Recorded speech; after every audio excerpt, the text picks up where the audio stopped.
Hello, welcome all. Thanks for coming to the last part of our pre-conference on advertising research group. Today, now we will have 5 papers about from people from our department. Every paper will be around 15 minutes. So afterwards, we'll have some time for questions. Let me introduce our colleagues. First one is our colleague Blanca Fullana. She's working in another department and also as a communication manager. Professional. Yeah. So, and she's going to talk about some brands and branding content. And also, afterwards we'll have Associate Professor Carlos Scolari. He's going to talk, you know all of them, all of him. He's going to talk about transmedia branding. Then we'll have Sara Viñas. She's a postdoctoral researcher in our department, and she's going to talk about place branding. Afterwards, we'll have the presentation of lecturer Frederic Guerrero and Lluís Mas, and he's going to talk about Twitter and political communication. Finally, we have Associate Professor Eva Pujadas, and she's going to talk about political marketing and political transmedia or political content.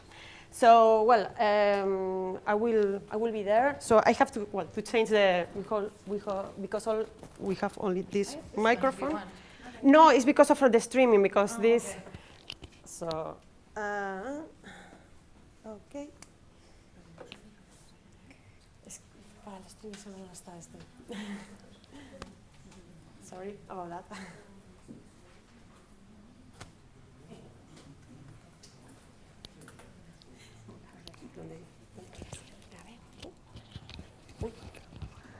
Okay, is this good? Yeah? Okay, thank you. Okay, first of all, thank you for having me. As I've been introduced, I am Blanca. I don't know if you prefer that I stand or that I sit down. Standing? Okay. Okay. First of all, I want to say I'm sorry for some of the type errors I've just seen, that transforming my PowerPoint with the Mac to the PDF. It's caused probably some changes. So I do know October is written with a B, yeah? I know that part. Anyway, so yeah, excuse me for that. I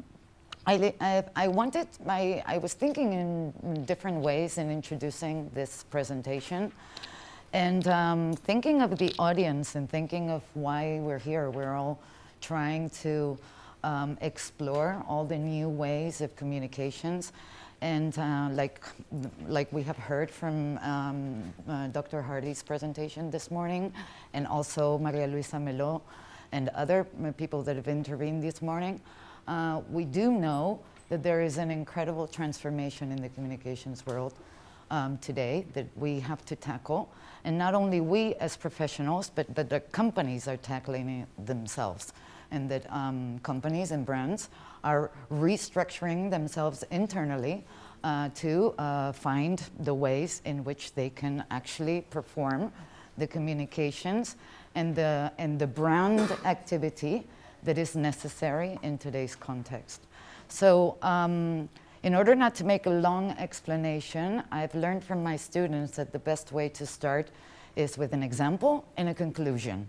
Yeah, so first of all, I would like to show you this short video. The example is the brand Lego, the Danish brand Lego that you probably all know about and that you have hopefully all played with, that is 60 years old. Is it? See. Very quickly, I got this from YouTube, so no. Just bear with me for a second.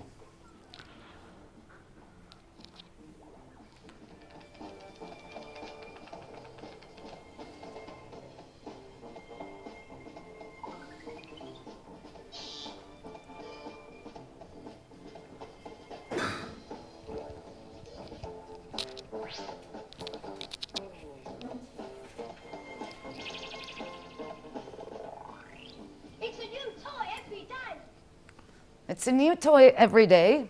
If you let it run just for 2 more.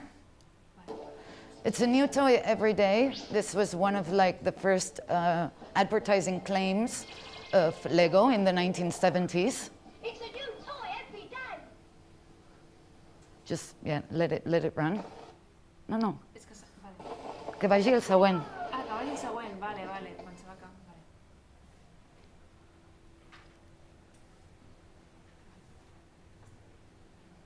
I hope this is the right one now. Hello, make-believers. Oh no, this is not the right one now. És el que deia acá. There should be another one with the space travel. Anyway, you get the idea, yeah? What I wanted to show is how the evolution of marketing our brands, where is it taking us, which is really one of the reasons that we are here for. So, sí. No, esa no. La otra que está abierta, a la izquierda de la carpeta azul. ¿Aquí? No, al lado, a la izquierda. No, a la derecha. Entonces, a la izquierda. Abres la carpeta. Está abierta, la que tiene Ya está. Vale. Perdón. Esa. Vale. Okay, so basically what we learned from watching the different, and you can all go to YouTube, from watching historical advertising from a brand like Lego, is that creativity, presenting something new, presenting something innovative, and trying to make it personalized and individualized to each consumer is something that has been that has been evolving in brand communications and in brand advertising for a long time. Why is Lego such a good example? Because Lego already in its product has implicit this idea that the product is not the value in itself, but rather what you can do with the product. Yeah, a lot of brands today are still challenged to understand that we are not interested in their product.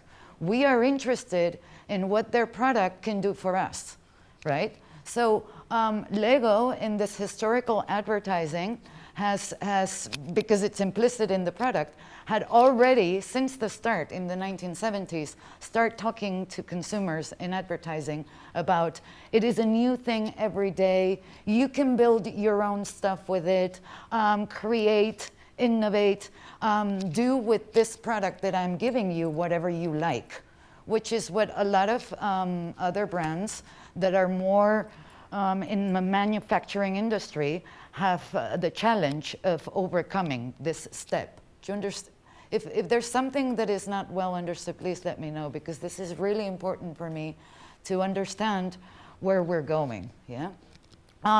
So the first example would be to bring you the attention to a brand like Lego that has been surviving for 60 years and that has just recently, on March 13th, presented a billionaire investment to change all the pieces of the Lego, change the plastic into a plant plastic that is environmentally more sustainable and more suitable.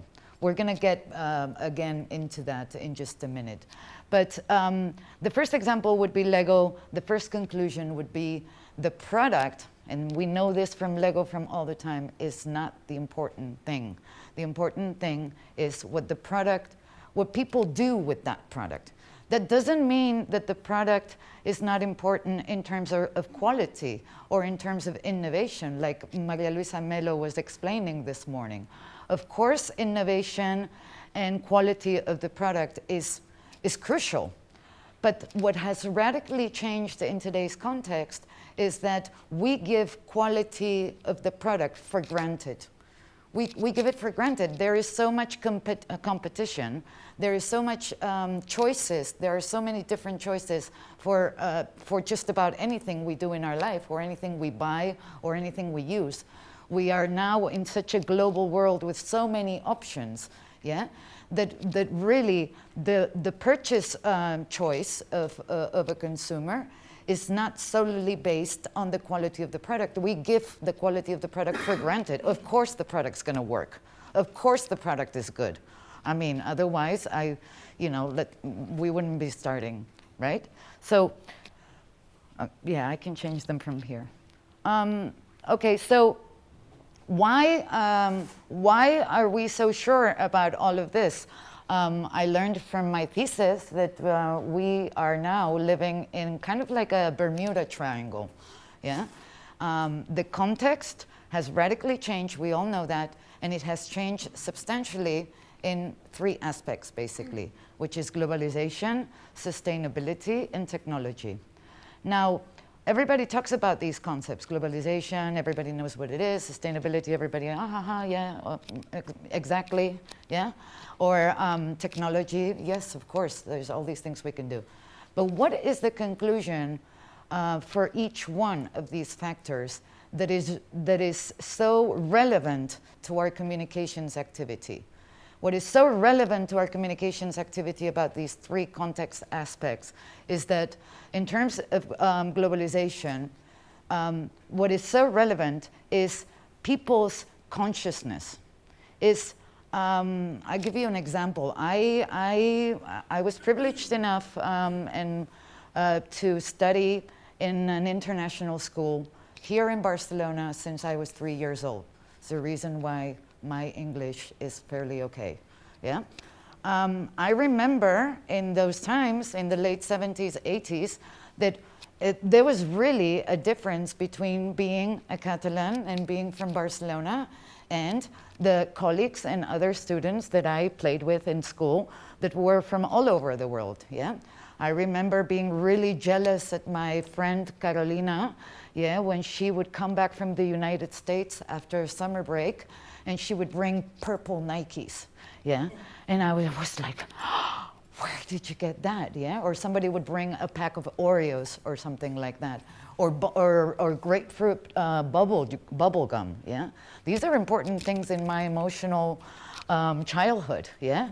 Things I had to deal with in order, because there was jealousy and there was relationship engagements that were sustained on the fact that there were actually different markets out there and different products out there selling different things to different people, to different nationalities, yeah? Today, that is not the case for anyone. You don't need to go to an international school to know that you are a global citizen. You know and you see every day on TV, you can buy online, you can do just about anything you can learn from, regardless if you speak the language, if you have visited the country, or if it's sold in your market or not. Probably somebody will send it to you by Amazon, yeah? So what's really relevant is to, once and for all, to understand that even a simple Catalan or Spaniard that has never left the city, that has never, that doesn't have any international friend, is global conscious in its mind. In its mind, it's a global conscious. And that is a substantial change from our parents' generation and other people's generation. Second concept is on sustainability.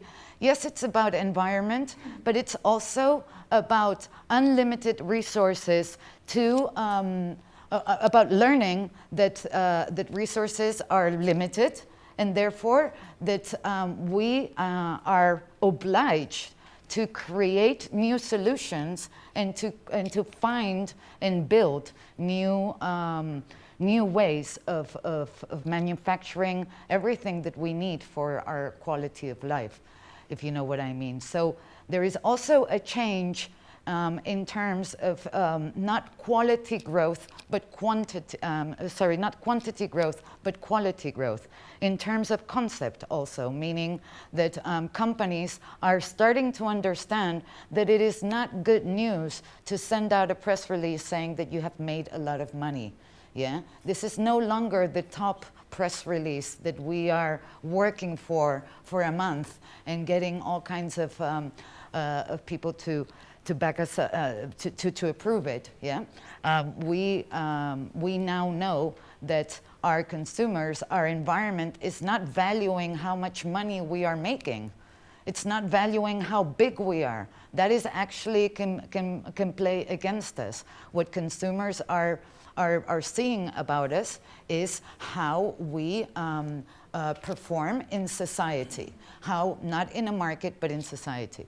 So basically the second conclusion is that limited sources are on everything, not just on raw materials, but also on ideas of growth. Yeah, I could give you other examples about that, but I remember the type of man my mother would have wanted me to marry in the 1980s, yeah, and how that person today looks like somebody from the Sicilian mafia to me, yeah. So yeah, so the values and the ethics have changed in that way. And technology, of course, we all know what technology can do for us: interactive participation, but most importantly, making our communications become like a meta communications. Brands are now meta media organizations. Almost every company is a media company. I'm sure you've heard this before. So, so jumping into the conclusion, since I only have 1 minute, yeah, and I only did one slide, yeah. So. Jumping into the conclusions very easily, what does all this mean? It means that for communications and for brands into the future, I think these ideas are very important. First one is that sources are open, meaning that there is a trail left by technology in everything a brand does. There is a trail that is being left, and there is a trace of what it has done, and it can show a way of where to go. So, and this has been debated this morning already. But, but most importantly, therefore, is that principals are accountable.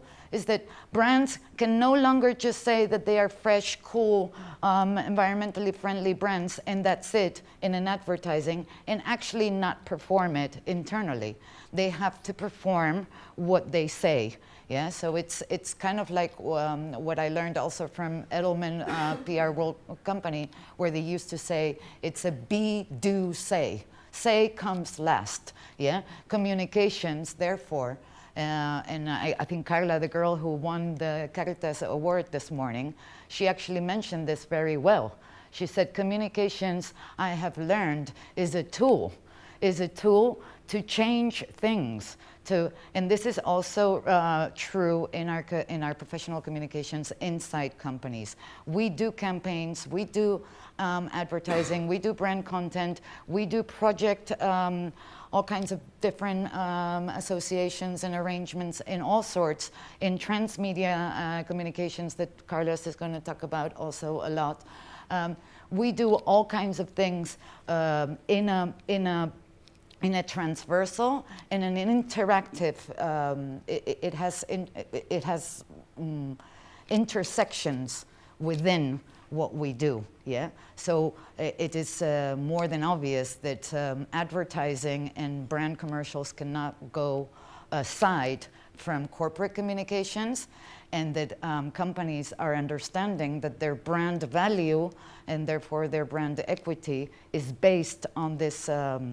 On this programmatic communications that is based on a shareholder and not on a consumer. If I can just show very quickly the last slide, just go on, here, yeah, here, just very quickly, yeah, what all of this means, or basically summarized in a scheme where I can talk about more with your questions or whatever, is that we have gone from a model where advertising and brand communications was about going to a consumer in order to do more sales and therefore earn more money so that shareholders would be happy, and therefore we could build the financial equity and we could be like powerful and big companies and have a very big chunk of the market share. This is the model in which we operated in terms of communications. Now we are operating in communications and brand transmedia in understanding that we are approaching citizens, regardless of whether they are consumers or employees or just influencers or whatever, but they are citizens first. Therefore, we are not working to earn money, we are working to earn our future stance in the market and in the society. We are working for a continuity long term. And therefore we are working for a variety of stakeholders, not just shareholders. And the key of what we are trying to build with brands is not a product, but it's the knowledge and the innovation associated to that product, and how that product's knowledge or manufacturing that product brings us knowledge and innovation that can transform the society, and therefore engaging with mind shares rather than with market shares. This would be the main conclusion of everything that is in my work of research and in my professional consultancy work. Yeah, so I'll be open for any questions from you. I'm sorry, but thank you.